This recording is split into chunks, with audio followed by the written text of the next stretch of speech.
Sound speed. Marker. Action. Check, check. Check 1, 2.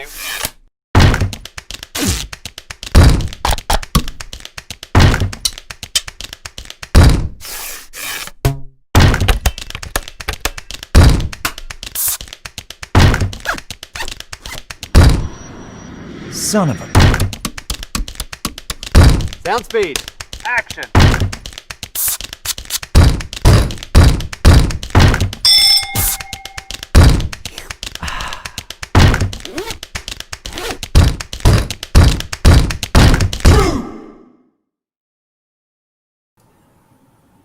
And hello, everyone. Welcome to True Audio Presents. This is Thomas Pop. I'm from marketing. I want to say hello and thank you for joining us on this Thanksgiving week. We have a bunch of things in store for you today on this Q5X and Shure primer that we're going to be doing. But first, we want to talk about a few things that are going to be happening this week. We have our Black Friday sales that are going to be happening this Friday through Monday. So you guys have to make sure that you come back and check out our website. We're going to have a bunch of different sales and a bunch of different things that you're going to be able to partake in. We're definitely going to want you to basically check out the new website. We have a couple new things that are going to be going live on the website that are going to make the environment and just the ability to shop easier for you this time. So check it out. And also to get ready, I want you guys to take a look at the True Audio Synchrony credit card. This is basically a great way for you guys to get ready for all of your purchases on Black Friday and for those new ventures in the new year. You think that, you know what, I just want to get that Scorpio or that Diva 24 or that Nova or maybe some of this amazing wireless that we're going to be talking about today. You're going to want to take a look at the Synchrony card because it's going to give you up to 12 months of interest-free financing. That allows you to get the gear, start getting the jobs, and pay it off as you go. And obviously, when you decide to make your purchases, we have locations all over North America in Los Angeles, Nashville, Atlanta, Toronto, and Vancouver if you're up in the Canada side. So make sure that you shop at one of our shops. We have amazing sales representatives that are standing by for all of those Black Friday specials, as well as any questions you might have. But anyways, let's get back to our show today. We have an amazing show. We have Paul Johnson and Sam Bisick from Shure and Q5X respectively that are going to be here today to talk all about the Q5X family as well as its pairing with Axient Digital. If you guys don't know, they basically kind of teamed up together to create something really special. So what I would like to do today is bring in Paul. Paul, how are you doing? I'm doing great. Thanks, Thomas. Awesome. Well, you know what? Let's start off by telling me a little bit more about yourself, what you're doing in COVID right now. Tell me a little bit about your location and what you're doing. You told me yesterday that you're in a bubble right now. What's that about? Yeah, so I'm actually in Atlantic Canada right now, and I've been for a few weeks. So Atlantic Canada has a bubble. The 4 provinces out here have really created an environment that's almost like it was pre-COVID. So clearly there's been a few issues recently as the rest of the world is getting an acceleration of the COVID incidences, but it's a very nice place to be right now. So I'm a long way from home, but I'm happy to be coming directly from the Atlantic Ocean to the Pacific to be with you today. That's amazing. It's definitely kind of gets you into the work mode too, because you're just in that bubble and you're focused on what you need to do and you get to put everything else out of your mind, which is amazing. Yes, sir. Nothing to do but work. Exactly. So anyways, and from there, you know, what we're going to do right now is we're just going to wave to Sam. I've got his microphone muted, but he's standing by when we start talking about Q5X. I want everyone to know if you have any questions throughout this primer, please throw it into the chat room. We would love to answer your questions. We're going to be going over a lot of the different products that are on the table today. So Paul, why don't we just start? Where would you like to start? Well, I think we probably should start with the player mic. I think that ends up being the flagship of our product line, and it was really the product where we've really led most of our innovation as we've been challenged by different sports teams and different sports leagues to create products that are very flexible, both flexible in terms of being able to bend, but flexible in terms of their use as well, and ultimately very, very safe for the athletes. I think that's always been a big concern as you go to put any kinds of technology on a professional athlete. It has to be safe.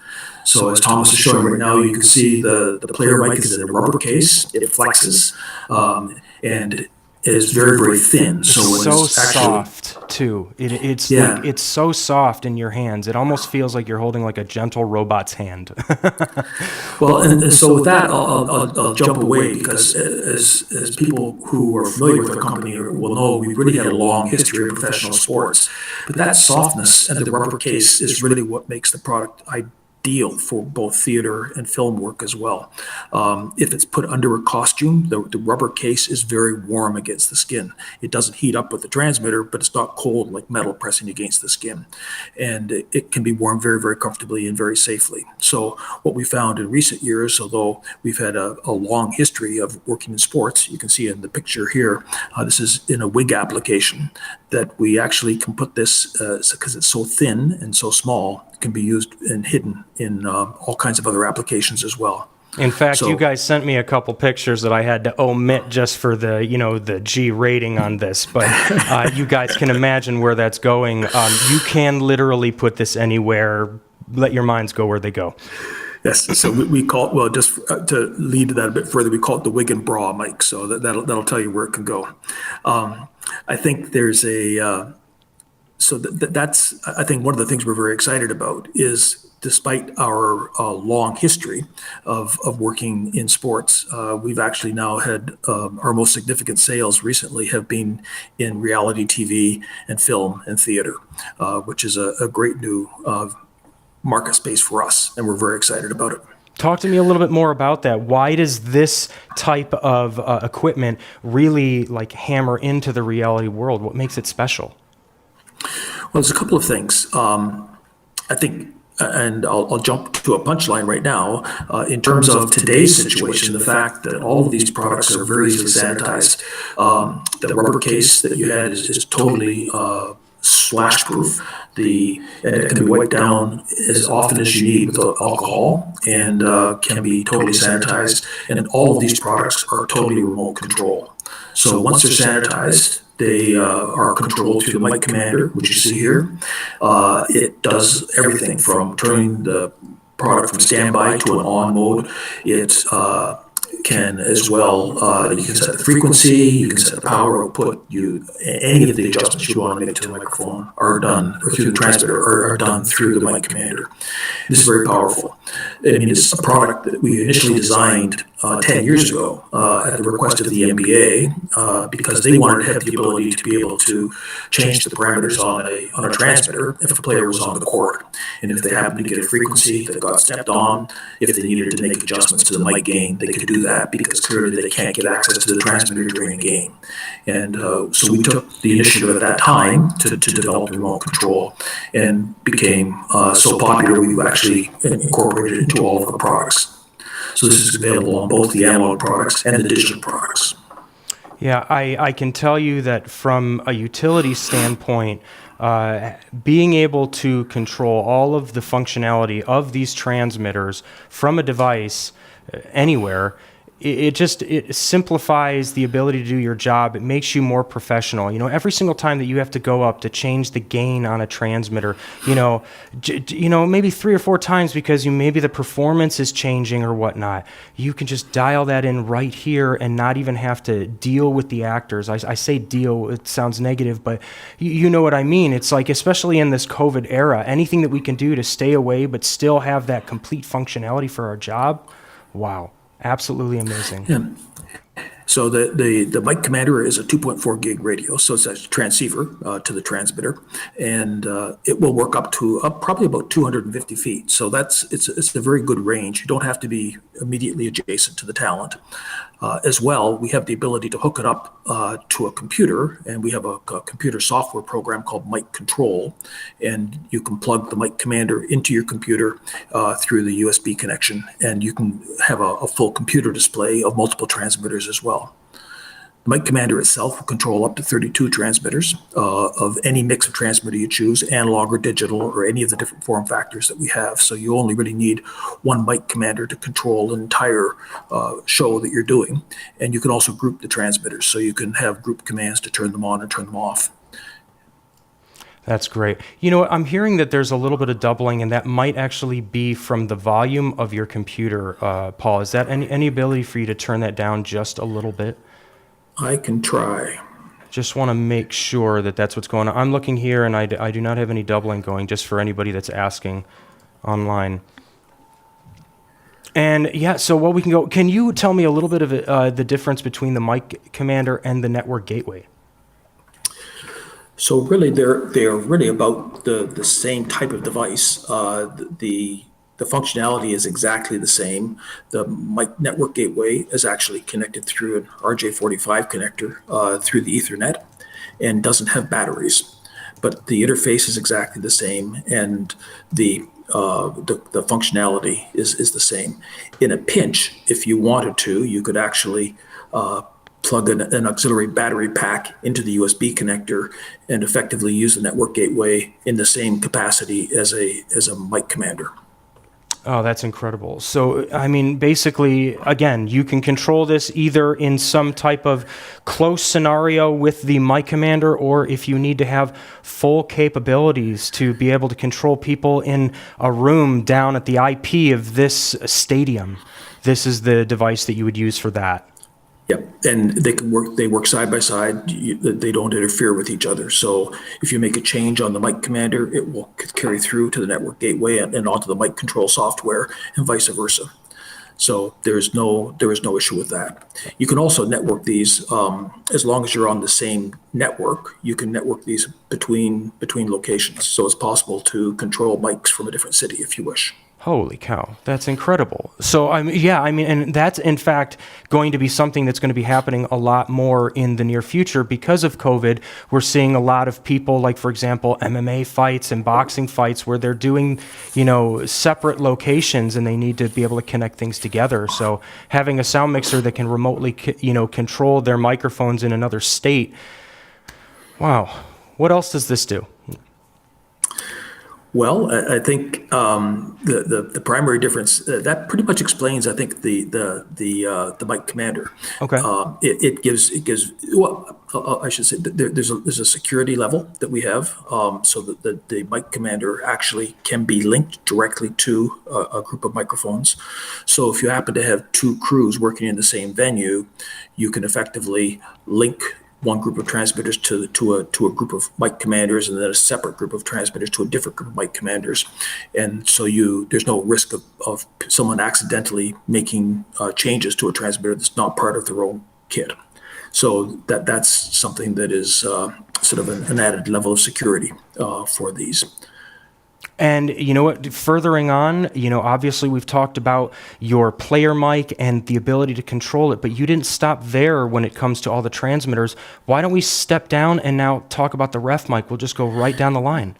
Sure. So there's a whole family of transmitters, and they're basically all the same technology, just in a different package for the functionality. So the one you were just looking at is the ref mic, and it has a mute switch on the end of it, and this is I have the coach mic here, by the way. Yeah, I don't think I have the ref mic with me, but it's very similar to this, right? Yeah, the picture is very similar, and I've got one here, which was like the picture you just held up. So this is the one the NHL uses. Oh wow, look at that logo. I love it. So this is used in all of the NHL arenas, and it's very similar to the photograph you just had up.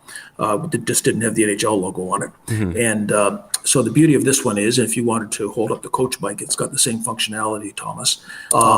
It has a rocker switch on the end of it. So the mute switch on the end allows you to obviously turn the microphone on, turn it off, and puts it in. It's a popless mute switch. So as you turn it on and off, there's no audio pop at all. And it's different than the most other products that have an integrated switch. The switch is large enough, you don't really have to look at the device. You can just put your hand on it and reach, and it's all very obvious. It's like a light switch. Up is on and down is off. and it works that way.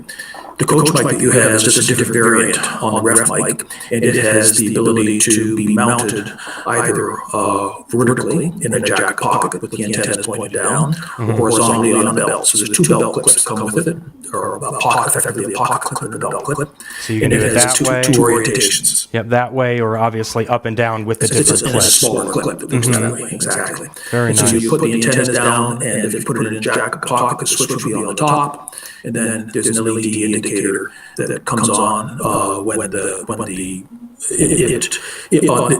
different functionalities on the analog product. The light comes on when it's transmitting and off when it's not transmitting. On the digital product, it goes green when it's transmitting and turns red when it's muted. Very nice. Very nice.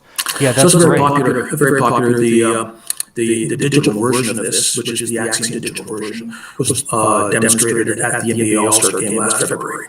So, beautiful. And for anyone that doesn't know, you're going to notice that some of these products, they say like Player Mic S, but this one right here says Digital Player Mic S. That is why we've got Sam coming in a little bit. You know what? Should we just bring him in now? Do you want to say hello? Sure. That'd be why don't we do that? Sam, why don't you go ahead and unmute yourself and say hello?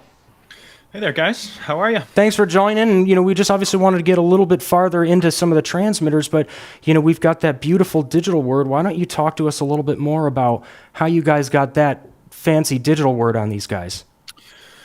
Yeah, absolutely. Well, Q5X and Shure partnered, and then the announcement was made public. Not quite a year ago. But at least as I understand it, where the spectrum continues to shrink, and we have the same, if not greater, demand for transmitters to be on air. So digital is really just kind of the next step as we're trying to keep these productions going, trying to mic up more talent. And this was a great opportunity for Q5X and Shure to partner together. Q5X has these amazing form factor transmitters that you're talking about and demoing right here. And I think we were both able to take advantage. Shure is able to take advantage of these new form factors that traditionally we haven't had in a transmitter space. And Q5X is able to take advantage of the history Shure has with wireless performance, and in particular digital wireless systems. So effectively what's happening is Q5X is just taking our Axient digital transmission chip and building it into their form factors. So when that need arises where you need to get a lot of channels on air, it needs to be digital because analog's not going to work. They are able to offer a digital solution that works with Axient digital receivers. Like I said, we're able to offer new transmitter form factors that we traditionally have not had. That is absolutely I think amazing. one additional thing, Sam, that is really worth mentioning is the fact that this is really allows these form factors to offer encryption as well. Yes, absolutely. That's a key point there. I think, as I understand it, Paul, that's a request that you guys have seen more and more and more over the years, right? And especially as we, I think of concerts off the top of my head, but especially as you start to see those things pop up on YouTube, so-and-so's unauto-tuned track, or you think sports, the coach talking to the players, things that people are sensitive to and they don't want to get out. And so encryption has become a very big deal. Absolutely. Yeah. And I think encryption will become a bigger deal as we go forward. So we're very excited about the opportunity to work together with Shure. And we've been 18 years now developing these form factors, and to be able to offer them in the Shure Axient digital format is absolutely perfect for us. That is absolutely amazing. It definitely seems like a match that's made in heaven, like just to be able to get that technology, that digital technology, to shrink down into something of this size. So incredible. Do you guys want to? As Sam said, we've been working at this for quite a while, and it's been fun for us to sit back and watch the engineers play.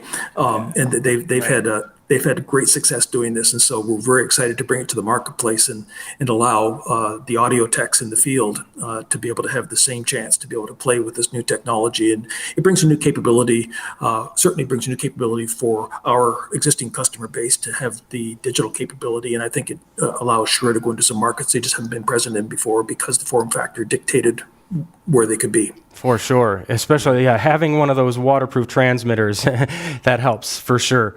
So guys, why don't we continue? In fact, why don't we talk about the Aqua Mic? Do you want to continue with there? Sure. So the Aqua Mic is really another product that we're very, very proud of. It's totally waterproof. So this is a unit that has no controls on it at all. The connectors on the end are all waterproof connectors. So this is a product you can take and throw in a swimming pool and leave it for a month. There won't be a problem. And the fact that you can control everything through the remote control then allows us not to have to violate that waterproof design. So we started with it, and we've had a waterproof transmitter for a long period of time, and it's evolved significantly in the last few years. And I think the biggest thing that's been available for about 5 years now is the long life version of this. So we call it the Aqua Mic L. It's available both in the analog and the digital versions, and it runs for 16 hours. So we're having a huge take-up of this in reality TV, particularly some of the shows that run 24 hours a day with 2 packs. You can run 24 hours a day with this, just alternating the packs twice a day, as opposed to changing batteries 4 or 5 times a day. Wow. And the other nice thing about it is because of the remote control, if you're using it in a reality setting, there's absolutely no controls for the talent to play around with. So as you're dealing with talent in some of these cases who are not professional actors, and they're sitting and they've got nothing to play with except the transmitter. Yeah. The opportunity for them to actually accidentally make some adjustments to the transmitter is there. So it's impossible. The fact that this is only controlled through the remote control is a big bonus. Yeah, exactly. The only thing that the actor can do is unplug this. That's it, and you're obviously going to know because the audio is going to go away. But other than that, it's completely controlled via this. That's a very hardy pack. So you would say, like, you would have, like, for example, if you have 4 talent, you'd have 8 transmitters, have like A1 and B1, or A1 and A2, one for the morning, one for at night, and swap it at lunch, and then you're good to go. Yeah, so I think that the most significant show we've done with this, and we do it all around the world, is Love Island. And we've done that for a number of years now. And because of the Aqua Mic, people can jump in and out of a hot tub or a swimming pool or whatever. And then because of the long life, they only have to change the transmitter twice a day. You know what? You said hot tub. So you can go in a hot tub with this for an extended period of time, and it's not going to cook the inside. In fact, from a hot tub situation, it's really ideal because you'll typically have the lav up quite high on the strap of a bathing suit or something, so that it's not going to be under the water. But the transmitter itself can be underwater, and as long as it's just a shallow distance underwater and the antennas are relatively close, it'll transmit. So you can pick up conversations from a hot tub wearing this without a problem at all. Amazing. Swimming pool, obviously, if you jump in a swimming pool, when the mic element itself goes underwater, you lose the transmission. Right. But as soon as someone pops to the surface and they give the microphone a bit of a shake, or if you have put some kind of silicone spray or something on the microphone to keep it from a bubble from forming on the microphone element, the sound will come back as soon as people come out of the water, and you can jump in and out of the water all day long. We use it for surfing. So it's a great product for surfing. We do a lot of swimming pool stuff. Very good. And if you guys notice, on a lot of these player mics, they have, USB micro chargers to allow you to just plug in, a USB micro cable.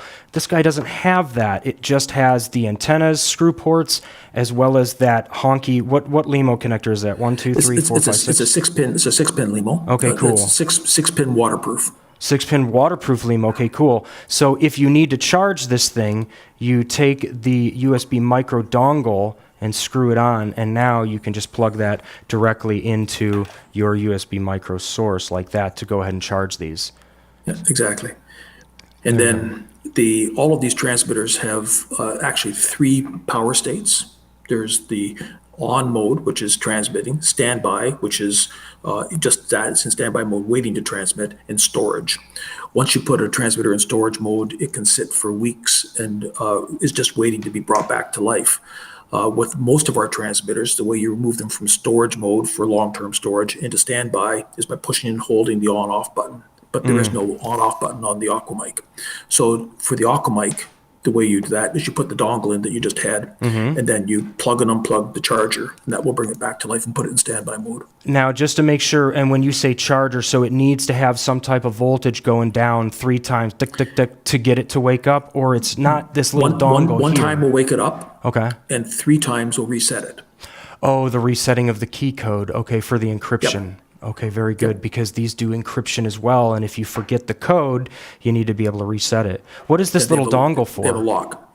That's actually a reset dongle. So on a very, very rare occasion, you might have to effectively reboot the microprocessor, and that Gotcha. dongle allows you to reboot the microprocessor. So we ship one of those just as an emergency. You'll probably never have to use it. Gotcha. Or maybe if you were updating the unit and you needed to flash it really quickly or something, you would use this to reboot it to factory settings type of deal. Okay. Yep. But put it in the bag and forget about it. Just you don't need it on a necessary, any given day. That's Yeah, great. Ordinarily, you would never have to use it. It's good. It's good to have it because it's one of those rules. As soon as you don't have it, it'll be the one day in 3 years that you would need it. But Exactly, for it's, sure. So we've talked about the player mics and the player mic S. Now, do you guys still have the extended battery packs where you can make these last longer if you need to?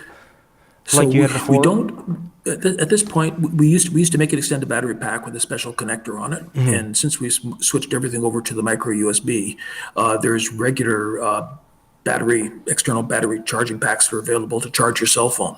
So any of these transmitters, by just hooking up an external auxiliary battery, you can either charge the battery through it, or in some cases, if you get a small one, you could actually just tape it or put an elastic band around it and put it right adjacent to it. And you would, if you doing that with that particular transmitter, you probably get 20-hour battery life.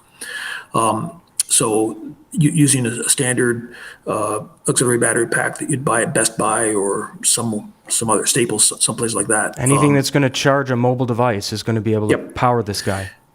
And so similarly, you can then if you're at a remote shoot and you don't have access to power, you can charge it through a USB, through a car charger, or you can charge these as well through an auxiliary battery pack of any kind, as long as you have a micro USB adapter for it.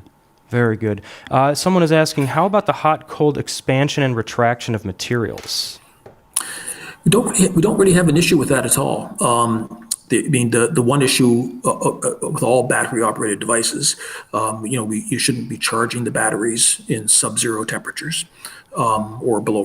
I'm talking Celsius now in Canada, but below freezing, and you shouldn't run them at incredibly elevated temperatures. Certainly shouldn't be running them above 60 degrees centigrade.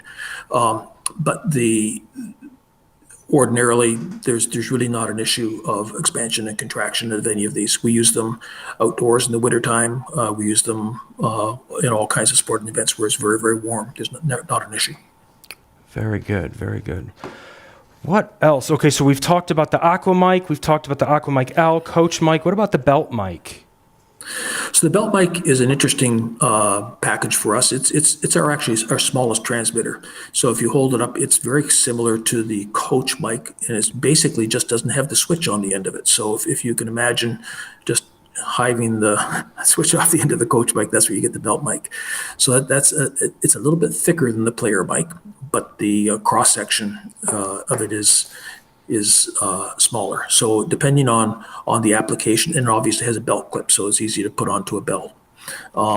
So the player mic is great when you want something very thin, and there's lots of applications where you're hiding a transmitter under a wardrobe or under costume that you want that thinness, or again in sports under a uniform where you want the thin profile, but something where you want it to be just as small as possible, although it's a little bit thicker. The Belt Mic has a smaller profile. Exactly. We also have a transmitter that you don't have in front of you. I've got one here, and I'll hold it up to my camera. This is our Incognito. So this ends up being the transmitter part of it, and separately you hook up different batteries. And so we in fact have 3 different battery sizes for the Incognito. There's let's see if I can get them all up here in the camera. I think I have There. a picture too that's going to Yeah, there you go. pop up. Exactly. Yeah, with all the batteries. So, There so they are. you can get the 3 different battery sizes. So there's a 500 milliamp hour battery, which is good for 4 hours. The 1100, which is good for 8 hours. Then the 1100 or the 1400 is good for 16 hours. Or sorry, 2000. So it's so it basically gives you the 3 battery lengths for battery life, and the cable that connects them, we can make various lengths. So that is one that's ideal to go in a wig application for theater. And that tiny 4-hour battery is usually sufficient for a play. But if you wanted to have something that's longer, or if you want to have a situation where you have a transmitter that is installed somewhere, you just want to change the battery quickly, you can, if you're not constrained on size, you can use that 2,000-hour battery and just change the battery every 16 hours. And it will continue to operate. So that's a product that's not available in the digital yet, but that it's available in the analog. Will it be available in the digital soon, or is that just something that they're still working out? It's hard to get all that technology in something that small, isn't it? We're still working on it, but I'm anticipating it'll be available within the next year. Love it. Okay, very good. Well, guys, good luck on that. These are absolutely amazing. One thing that I want to talk about, I think I'm seeing some question for, is compatibility of microphones for all of these devices. Why don't we bring Sam in, because we've got one of the TLs here. Would you like to talk about it, Sam? Sure. Yeah, absolutely. I can give you a quick rundown, but yes, absolutely. From the Shure lineup, the twin-plex lavaliers are going to be the best bet that we have to operate with Q5X. Like Paul mentioned, the ones that we have that are digital right now, available from both of us, are the player mic, which uses the 1-pin LEMO, or that Aqua Mic, which uses the 6-pin LEMO. By default, the twin-plex lavs come with either a 3-pin LEMO or TQG, a micro TQG 4-pin connector. But we also do have an option that's unterminated, so you can get it as a bare wire cable.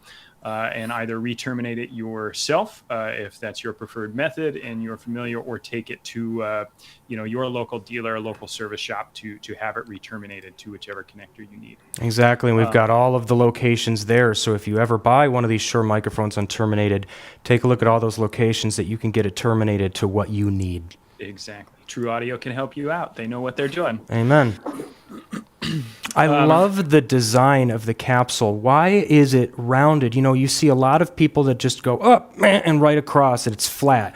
What is up with the curvature of this TL? So that's something that's a little different about the twin-plex lavs. So the twin-plex lavaliers actually are a dual element lavalier. So you have two side-firing elements there. So compared to your traditional, where it's going to be flat and maybe a front-firing lav, these elements are parallel and up against each other and are actually facing out towards the sides. It is an omnidirectional element, so it's picking up from everywhere. But just because of that design, it lends itself better to having that curved top. We have, as Thomas was holding it up there, you can kind of see the very top of the cap that's got those slits and those openings in it all the way around. But it's a very new and different design compared to what you might traditionally see in a 5mm lav like this. So that shape is a little bit different than something that's going to be an end-fire element. I'll be honest, I haven't plugged it in yet and listened to it, but from a person that has written a book on wiring talent, I can tell you that this would be a very easy lavalier to hide. And one of the reasons is because of the curvature of the diaphragm or the casing around the diaphragm. Let's get there. When you have a sticky behind it and you put something over it, like one of the Ursa products, it's going to wrap around a little bit easier instead of having to go diagonally straight down to the sticky. So I feel that this is going to be a little bit easier for people to wire with and have less of that removal. Like you can literally hear some of those products remove from the tape because it's so close to a lav. So that design is very interesting, and I think it's going to benefit you guys very well. Yeah, I mean, that's the hope. We'll, you and I might have to have a conversation after you try hiding that on someone and let me know how it worked out for you. Absolutely. Yeah, for sure. I would love to. Paul, so this is amazing. So what else can you tell me about lavaliers and, dynamic range? How much heat can you throw into this mic? How much dynamic intensity SPL can these transmitters handle? Give me some specs, guys. Well, that's a good question. I've got some specs. Before I jumped on here. No worries, and sorry, I jump around a little bit too. So I've got some specs up for the player mic. So Paul, I'm making your job a little bit easier today. If people want to basically take a look at the different, technical data and differences between some of these transmitters, take a look at the screen and you'll be able to see those. Here they are right there. And but yeah, I guess there's a couple questions that are asking about, just dynamic range, self noise of these transmitters and the system in general. Can you just talk about, the quality of the signal and things like that? Let people know that there's a reason why Shure and Q5X are working together, because it's one of the cleanest, best sounding systems that you can get on the market. Go ahead, Sam. Why don't you give the rundown on Axient Digital? Mm-hmm. Sure. Yeah, absolutely. Well, let's see. I should have prepared and had my spec sheets up before we started today, and I did not at all. So my apologies. Don't worry about that. I'm trying to pull some of my specs up. Well, let's just do it a little bit more. I mean, I think one of the things that I want to talk about most, Sam, is basically the compatibility. Like, we've got all of the Axient rack units and things like that. How easy is it for these Q5X systems to just integrate with your wireless systems? Ooh, you there? Well, they have an Axient digital chip built in, so they are out of the, any of your digital Q5X transmitters out of the box are going to be ready to go. You can, if you're networked into a wireless workbench software, you can certainly scan and do your frequency coordination from there. But of course, you can do it right from the front end of the receiver as well. And then once you're dialed in, it's as easy as dialing up that frequency on the mic commander. And once you have your Q5X transmitter tuned to that same frequency as your receiver, you're passing signal and you're off to the races. You're good to go. So it really is about as simple as it can be. You can't push information from Workbench if that is your preferred method. You can't push information to the transmitter from Workbench, but you can certainly do your frequency coordination. You can certainly still push frequencies to the receivers, and then like we said, you take your mic commander, dial up your frequency on that digital transmitter, and you're good to go. It sounds like you created literally like a plug and play capability. Put this chip in, and then it just worked. So they're not having to change any settings or adjust the way and manipulate the waveforms. It's going to integrate at the moment that you turn it on. Yep, it's ready right out of the box. Absolutely. I think one of the features that all Shure users will really appreciate is that we've integrated the infrared module into the transmitters, so you can actually program the transmitters using the infrared transmitter on the receiver, the same as you would any other Shure Axient Digital transmitter. So that setup is virtually identical to setting up any other Shure Axient Digital. Then the feature we have then with the mic commander is if you need to make a change while you're in the field, you can change that from the mic commander. But you would set it up just the way you would any other Axient Digital transmitter. Excellent. So that just allows you to just boom, program on all of your transmitters, get them out, and then when you need to do your finite adjustments, you bring out your mic commander or the network gateway if you're working in those huge arenas or things like that and working on complex setups. Is that right? Yeah, that's right. And I think that's one of the things that's a little bit different, and it's really been driven by our involvement in the sports industry. Is we need to have that portability to the remote control system, and I think the traditional Shure remote control systems are really more for a fixed venue. But with ours, we need to be able to walk along the side of a football field or a basketball court, and then go to the changing room, and then go to the parking lot to do an interview, and to be able to have that remote control and move it around wherever you're taking the transmitter. is a big advantage. ShowLink doesn't have that same flexibility. It's designed more for venue applications as opposed to portable applications. Right. And it's a big deal for us. As you're preparing a game, going back to our history in sports and our roots, as they're preparing for a game. One of the big advantages is we don't mic players, we mic the equipment. So in basketball, we mic the jersey, and there's a pocket in the side of every NBA jersey. So if a player is chosen to be mic'd, the transmitter is placed in the jersey. So when the player comes to the dressing room, they're basically just pulling the jersey on over their head. They don't have any interaction at all with an A2, and they don't know. In the picture you're showing here is a baseball. You can see the baseball player. They put the transmitter in the belt loop. So it's a very, very tiny transmitter. Again, but they're effectively miking the uniform rather than miking the player. And then the ability to then do that long in advance before the players show up at the venue, and then even stand outside the door of the locker room, and with the mic commander from outside the door, you can turn them on, turn them off, and make any adjustments before people go on the court or on the ice if they're playing hockey. It is such an amazing system because, I don't want to let people know that, yes, we want to be that, part of the crew that's out of sight, out of mind, the ninjas. I mean, people love calling us sound ninjas and things like that because we're covert. We want to get into our job and get out and be very minimal around the actors or the talent so they can focus on what they do. But when you use this system, you get to do that without removing any of the functionality of what we do as engineers. You're just literally doing all of it before. Like you said, I just cannot believe that you can take all of these devices, like take a bunch of player mics, throw them in all of the jerseys before anybody gets there, and then they go and robe up, and then they're good to go. Yeah. So that is absolutely incredible. And in baseball, we actually take the Aqua Mic and we bury it in the field.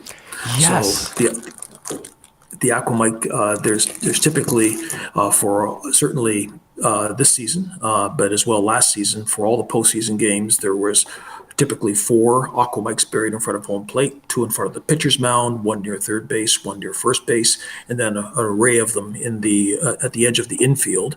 That basically, by having a mic element sticking up in the grass and the tip of the antenna sticking up in the grass and the transmitter itself actually buried underground, you're able to effectively mic the field as opposed to miking the players. Wow, so you're getting all that ambience of the whole entire field. So you're literally just burying it like that far and sticking the microphone out, or are you literally going higher?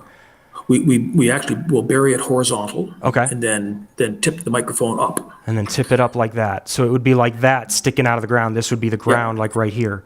Amazing. And literally sticking up, not that far, sticking up probably less than half an inch, just the very tip of the antenna sticking up through the grass. Right, because you don't want anybody to get hurt if they fall on the device or whatnot, right? Exactly. Wow. Very, very cool. So how many did you say you'd have in the field? How many would be on a field? Different broadcasters use different numbers, but typically between 12 and 18. Amazing. So you can just hear everything that's happening anywhere in the field whenever you need to. Well, and it's interesting. And I played baseball when I was a boy, and it gives. I have very, very fond memories of standing at a ballpark and leaning on the fence in a small park and being able to be right in the game and hear the sounds of the game. And this allows you to do the same thing on a broadcast. I mean, you can hear the snap of the glove when you're catching the ball. You hear the slides when people go into the bases. When a shortstop or a second baseman has done a shift for a batter and then is digging their spikes in to get ready for the swing. You can hear their spikes dragging in the dirt, and that's the kind of thing that just makes a broadcast that much more real. That and you said it right there. It makes it more real. So many people in our industry and just people outside of our industry think that all we want to do is just record that voice. No, we want to hear everything and really make it real and true audio. Well, and I think in sports, I think most people play sports in their youth, and to be able to bring back those sounds and those feelings that you had when you were playing sports yourself, just lets you relive those memories, and it's an entirely new element to the games. I think, with the player mics, it's great. I like to talk about the player mics, and I wish I'd brought it with me. I have a video. It's called Sound Leadership. and it's about different captions that we've captured from different professional athletes on the field. And that's really about capturing those leadership moments when a player is on the field talking to other players, talking sometimes to the people on the other team, sometimes consoling them in a situation or encouraging them. But the leadership of our stars, our star athletes, are great leaders. And unless you can hear them, you don't get to experience that element of leadership. And that's the role model we want to present. And as I have 4 boys, and as I have encouraged them to watch sports, that's the element of sports that I really want them to see. Is these people are great people and great leaders, and to be able to share those moments as a role model, I think is a wonderful thing to be able to do. Guys, we have a bunch of questions that are coming in the Google chat, and I'm going to do my best to get to all of them. I think the most important one I want to start with is, how tightly can analog versus fully digital Q5Xs be packed in a sense of spacing to avoid intermodulation? How many of these can you use in a stadium at the same time and not have a problem? Sam, do you want to speak to the spacing on the digital? This might be a little bit more relative because, it obviously depends on where you are and what you're doing. Sam is a little bit delayed, everyone, so we're just going to deal with that delay. Of course, that's the first answer that comes to mind. Sorry, internet issues. Gotta love it. Well, of course, that was the first thought that comes to mind, which is whenever you're talking wireless, a lot of times when you have a question like that, more often than not, your answer is going to be, well, it depends, because it depends on a lot of outside factors that aren't necessarily related to the wireless system. But that being said, Actually, I have a question for you, Paul, because I don't know off the top of my head. Can we put Q5X transmitters in a high density mode? Yes, we can. To work with Axient Digital? That's we can. what I thought. So when we're in high density mode with Axient Digital, you can get up to 47 transmitters on air within one 6 megahertz TV channel. So you can, of course, extrapolate from there, depending on how many TV channels are operating near you, what else might be on the field that's operating, whether or not the city that you're in is super dense or has a lot of space open. All of that's going to play into how many total transmitters you can get on air.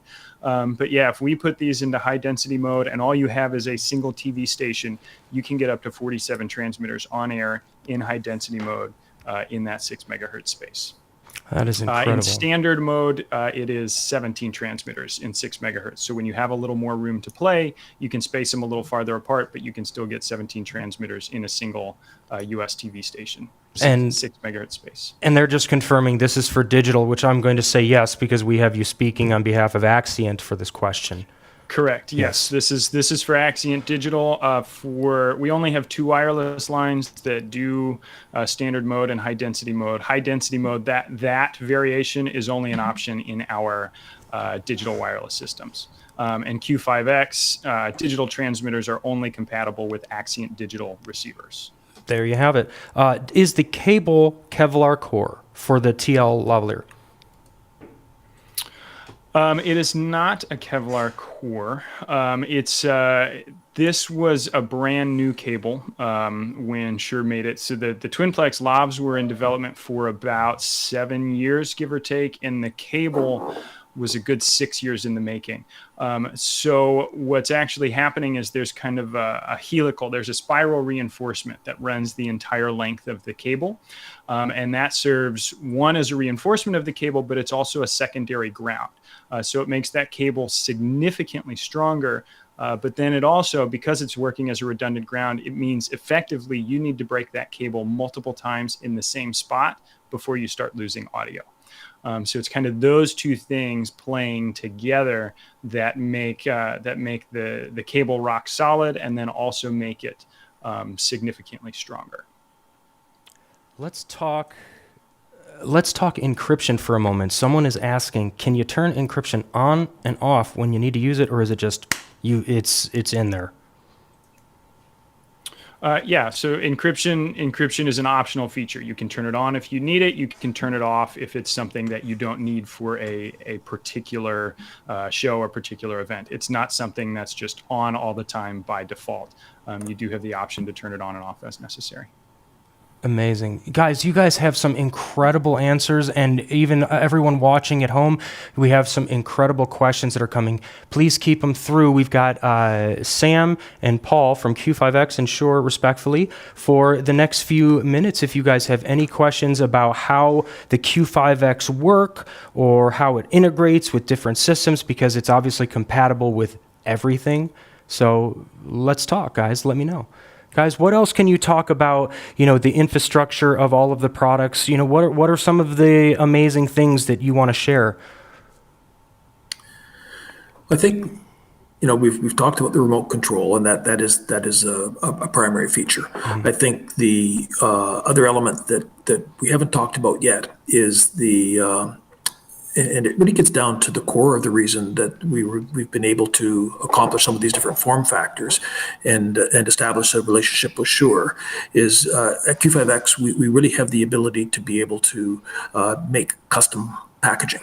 And one of the things that we've done recently in the world of sports is we designed a golf hole mic. So we've basically taken the transmitter technology and being able to incorporate it into the metal insert that goes into a golf hole. And that was used by Fox for all the Fox broadcasts for the US Open and the Women's Open for the last number of years. So that's that capability of doing custom packaging of the transmitters, and that capability will exist as well for the Shure Axient digital transmitters. So if there's an application that requires some level of customization, we actually have a certified radio module that we can insert into various different packages and make custom applications. So different things we've done in the past. I've just mentioned the golf hole mic as well. During the Olympics in Rio de Janeiro, we incorporated transmitters into the rowing buoys for the rowing courses, so we could pick up the sounds of the boats going down the course for rowing, kayaking, and canoeing.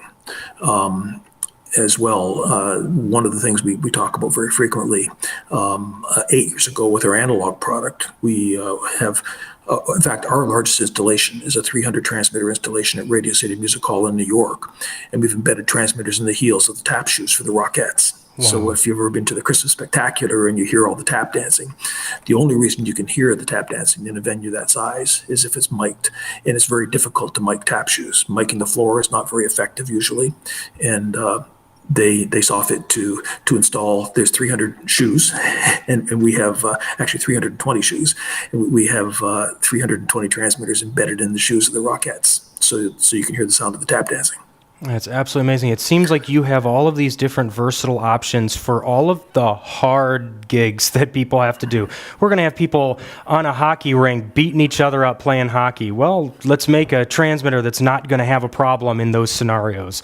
Let's bury a transmitter on the field in the middle of a golf field or a baseball field or even the Rockettes. You're building these high quality transmitters for these extreme situations, and it's absolutely incredible. I know that we have Sam on, and we've talked all about the Axient pairing and how you guys work in conjunction together. But we do have a couple questions. People are asking if there is an Axient body pack receiver, for in-ears or for IFB. What do you guys think about that? Do you guys have anything like that? Or if they need a receiver that's portable at this time, do they just use, for example, the M3 receiver from Q5X to be able to receive that signal? Or is there an Axient digital receiver that they can use that's not rack mounted right now? Got it. So right now in the digital world, Shure does not have a portable receiver, but we are always working on new and exciting things.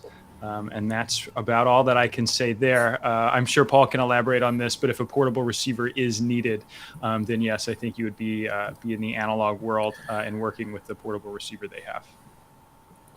Yeah, and we have our mobile receiver as well. What we found is in a lot of the venues, particularly in venues that we've done rack mount receivers, and then if necessary, done a hop to a mobile receiver on a camera. But at this point in time, the mobile receivers are only available for the analog product. As I say, we have our M3 mobile receiver as well. We have compatibility modes for our analog products. So our analog transmitters will work with Sennheiser, Shure, UHFR, so the Shure analog version, WheezyCom, and Electrosonics, as well as our own proprietary receivers. So there's really no shortage of ENG style portable receivers for the analog product.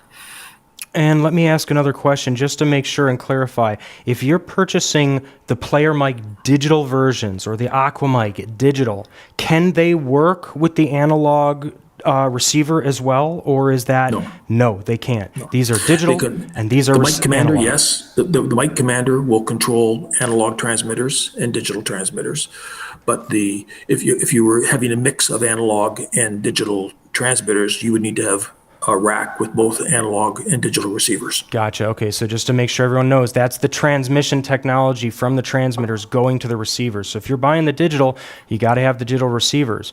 But any of them can be controlled from the Mic Commander or the network gateway because it's using that 2.4 gigahertz protocol. So they've got that secondary receiver inside of all of these. They're transceivers. They transmit and they receive. So the analog and digital can get information from the Mic Commander to control them. Right. So in an environment where you had some old analog gear and you wanted to add a new encrypted transmitter for some reason, you could run them side by side from the same Mic Commander and just have two in your receiver rack, just have two receivers.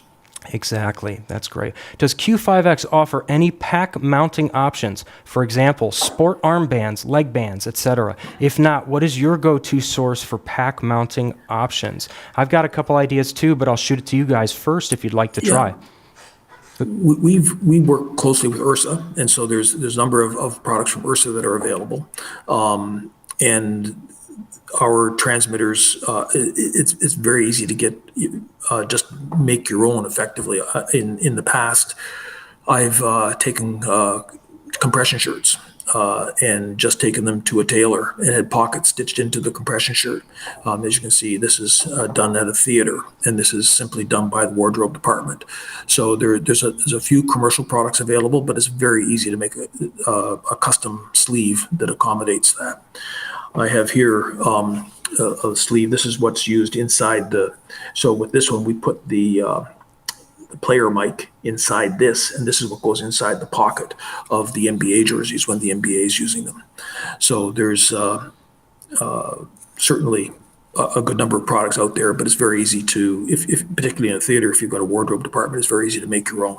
That's what I was going to say, is that you guys always want to make friends with your wardrobe department whenever you're working on anything, because if you're kind to them, they're going to help you with this kind of stuff. Be like, hey, I really need some solution that's going to be good for our team, for our talent, and they'll help you.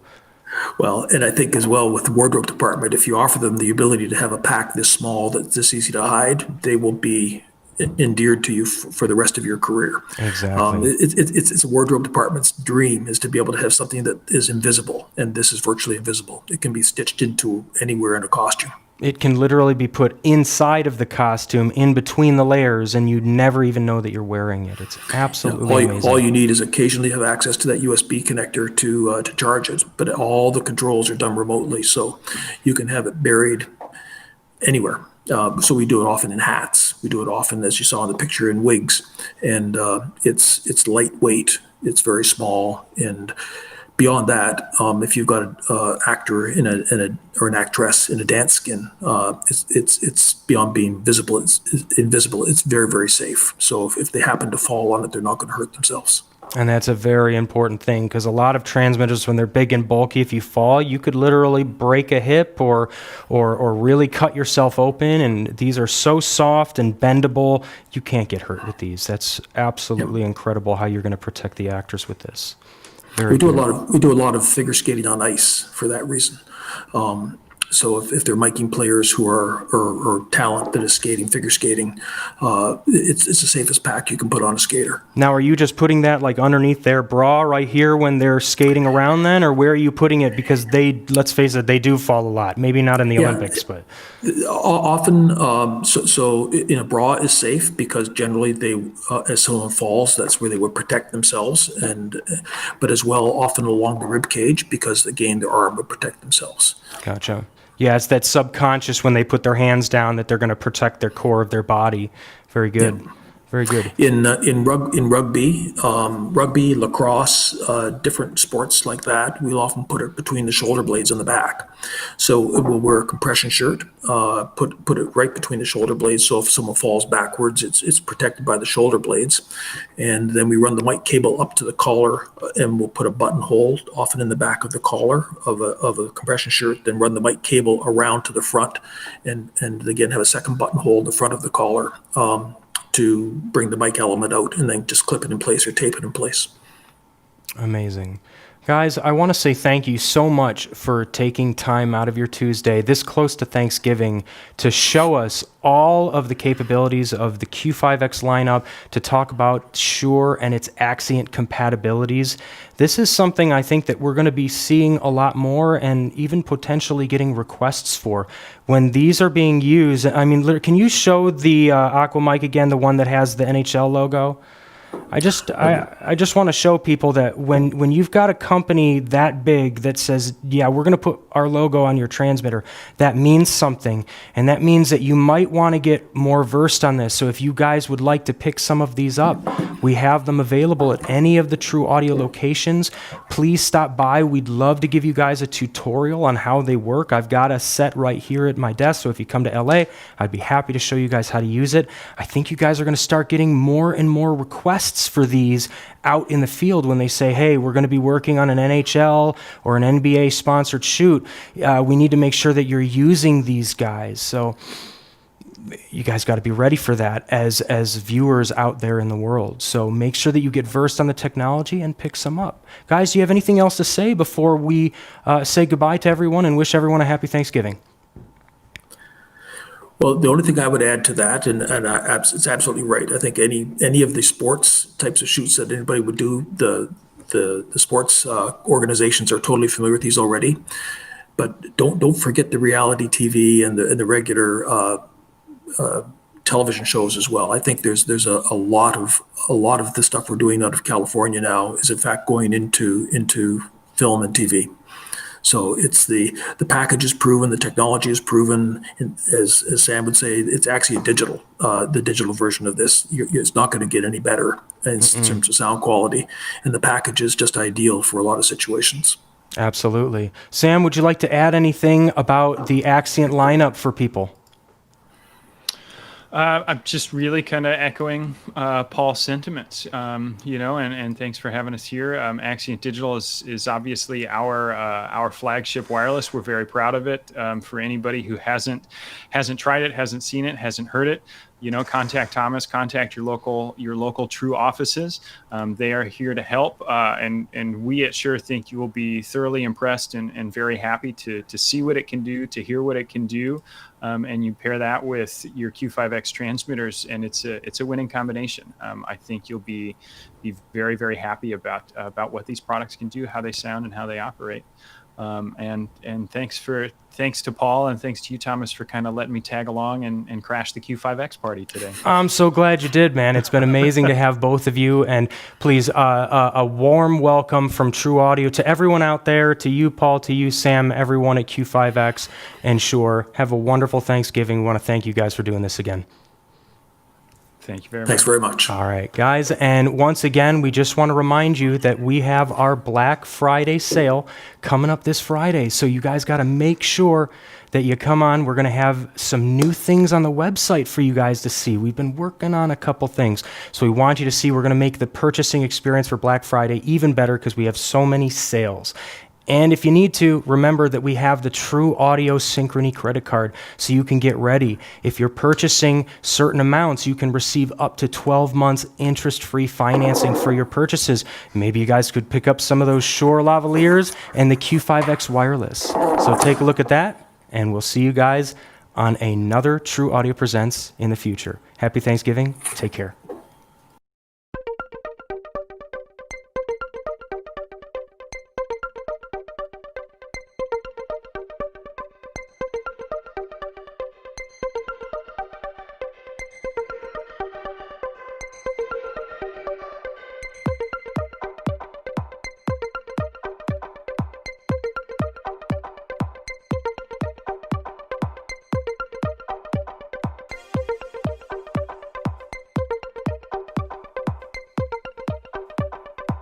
You